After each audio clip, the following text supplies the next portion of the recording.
अभी sample collection चल रहा होगा ना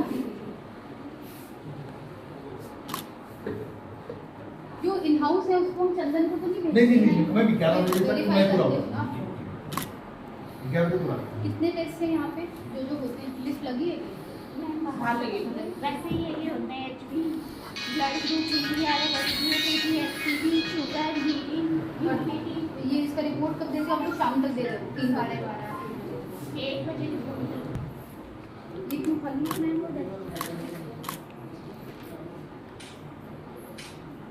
32 हम लोग सपोज खुद कर रहे हैं 32 कभी 85 और चंदन में ज़्यादा हो रहा है कि हमारे में ज़्यादा हो रहा है हमारे किया है कैलकुलेशन जी मैम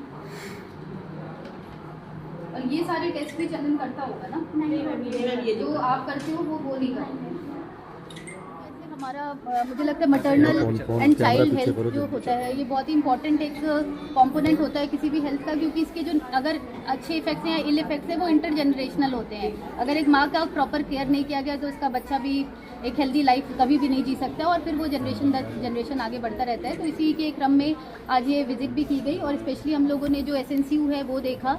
ये यहाँ पे 6 बेड का SNCU उपलब्ध है। साथ में उनकी जितनी भी यहाँ पे गर्भवती माताएं आती हैं सभी का ड्रग्स, डायग्नोस्टिक्स, ट्रांसपोर्टेशन, रहना खाना सब कुछ यहाँ पे सरकार के द्वारा वहन किया जाता है और NHM द्वारा भी इसका जो फंड्स उपलब्ध कराए जाते हैं तो उसका रिव्यू किया। साथ में जितने हमारे यहाँ पे स्पेशलिस्ट हैं उसकी भी जानकारी ली और हमारा जो ये चंदन डायग्नोस्टिक्स और जो हमारा इन हाउस डायग्नोस्टिक्स भी चल रहे हैं उनकी भी जानकारी प्राप्त की कि उनको ससमय रिपोर्ट मिल जानी चाहिए और बहुत ही सहूलियत से उनको रिपोर्ट प्राप्त होनी चाहिए। उसके लिए उन्हें बहुत बार बार आने के और चक्कर लगाने की आवश्यकता ना पड़े।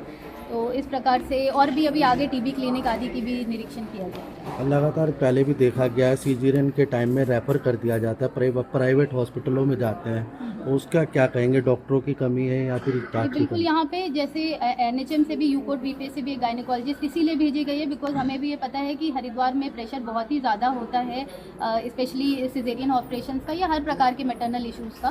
तो यहाँ पे एक डॉक्टर भेजा गया है और अगर आवश्यकता होगी तो और भी यहाँ पे उपलब्ध कराए जाएंगे। बाकी हमने लेबर रूम भी देखा तो 24 घंटे यहाँ पे डिलीवरी होती है, चाहे वो सिजेरियन हो चाहे नॉर्मल डिलीवरी हो और उसका संख्या भी यहाँ पे पर्याप्त पाया गया है जितने भी लोग आते हैं और कुछ महिलाओं से भी बात की गई तो उनके द्वारा भी एक पॉजिटिव फीडबैक यहाँ से उपलब्ध है। आशा और ANM कार्यकर्ताओं के लिए क्या कहेंगे? वो अभी हम लोग फील्ड विजिट भी करने जाएंगे और आशा के काम को भी देखेंगे। आशा ANM का काम बहुत ज़रूरी होता है क्योंकि जिस दिन भी महिला जैसे ही फर्स्ट उसका रजिस्ट्रेशन होता है तब से वो उनके साथ रेगुलर टच में रहती हैं। वो क्या हाई रिस्क प्रेगनेंसी है ये आइडेंटिफाई करना उनके लिए बहुत ज़रूरी होता है क्योंकि जो हाई रिस्क प्रेगनेंसी है उसके लिए हमें कुछ स्पेशल प्रिकॉशंस लेने पड़ते हैं तो वो लिए जाते हैं। और साथ में जब एक बार बच्चा पैदा भी हो जाता है तो पोस्टनेटल भी विजिट्स उसको करनी होती हैं बच्चे की भी स्वास्थ्य के लिए और माँ के स्वास्थ्य के लिए। इसको उनके लिए पर्याप्त इंसेंटिव भी मिलता है हर एक विजिट के लिए।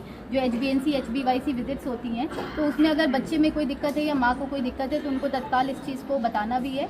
और पिछले कुछ महीनों से बहुत सारे इस पर प्रयास किए गए जैसे पल्स अनीमिया कैंपेन शुरू किया गया है और संकल्प एक यहाँ पे प्रोजेक्ट भी चल रहा है। तो उसके दृष्टिगत इनफैक्ट हमारे पूरे उत्तराखंड में मैटरनल मोर्टालिटी की दर काफ़ी कम हुई है जो कि पिछले साल लगभग 250 थी वो इस बार 123 मैटरनल जो 2024-25 में मात्र 123 मैटरनल डेथ रिपोर्ट की गई है वो भी अभी हमें और कम करने का प्रयास किया जाना है परंतु पिछले 1 साल में काफ़ी इसमें इम्प्रूवमेंट देखने को भी मिला है।